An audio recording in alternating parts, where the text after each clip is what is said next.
சுவாமி நான் பூக்கும் பருவத்திலே பூ மாறி போனேனே காய் காய்க்கும் பருவத்திலே காய் மாறி போனேனே சுவாமி ஒரு தோப்புல ஒரு மரமானது போத்து காய்த்து மரம் கொடுக்கக்கூடிய நேரத்தில் அது மரம் கொடுக்கிறனா என்ன செய்வாங்க அந்த மரத்தை விட்டு வைப்பாங்களா வைக்க மாட்டாங்க உடனே வெட்டியத சுள்ளை கிளப்பிடுவாங்க அதே போலதானே சுவாமி கூட என்னுடைய நிலைமையும் இருக்கின்றது அது மட்டுமல்ல என்ன சொல்லுகிறார்கள் தெரியுமா என்ன சொல்லுகின்றாய் தெரியுமா கொச்சை நான் குறைந்தோமோ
திருமணம் முடித்ததுதான் மகா பெரிய குற்றம் நான் நினைக்கிறேன். உண்மைதான் சுவாமி. வேற யாருக்கும் எந்த ஒரு பாவமும் செய்யவில்லை.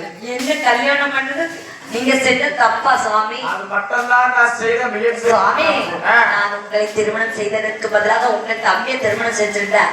இப்போ ஒரு 5-6 குழந்தைங்க இருந்திருக்குமே. ஆசைப்பட்டீங்களா? ஆமா சுவாமி. அதனால உங்களை எதுக்குடா கல்யாணம் பண்ணி நான் நினைச்சேன் சுவாமி. சுவாமி மீண்டும் இந்த காதலியானவள் தன் மன்னவனை பார்த்து என்ன சொல்லி புலம்புகின்றாள் என்ன புலம்பி மிக பரிதவித்து போவை காதலியா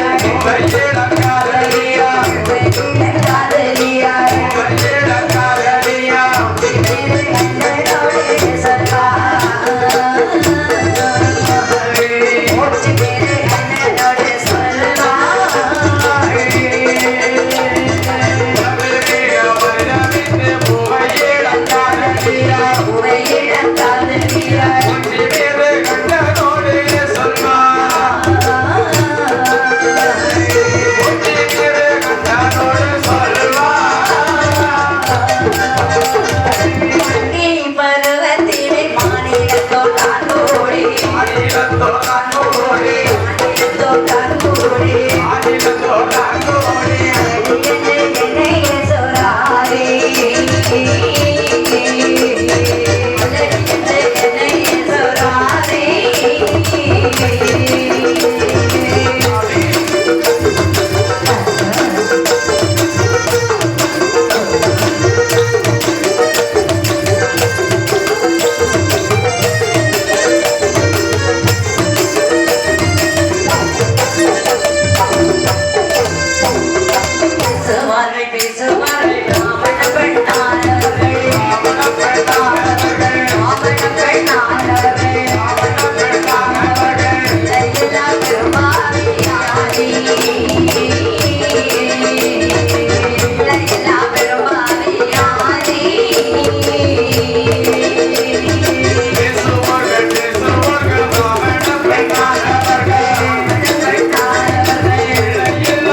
என்னை பார்த்து தெருவில் உள்ள பெண்கள் எல்லோரும் மலடி வாராள் என்று சொல்லுகின்றார்களே.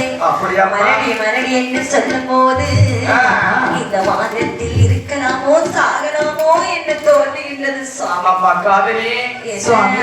மலடி என்று சொல்லக்கூடிய மக்கள் என்னை மட்டும் மலடன் என்று சொல்லாமல் இருப்பார்கள். உங்களையும் அப்படி பேசுகின்றார்களா சுவாமி? அதோ மலடன் வருகின்றார், அதோ இருளன் வருகின்றார், அப்படி எல்லாம் சொல்லுகின்றார்களா சுவாமி? போனமையானால் எந்த ஒரு நல்ல காரியம் நடக்காது என்று சொல்லி சொல்லுகின்றார்கள். அப்படியா சுவாமி?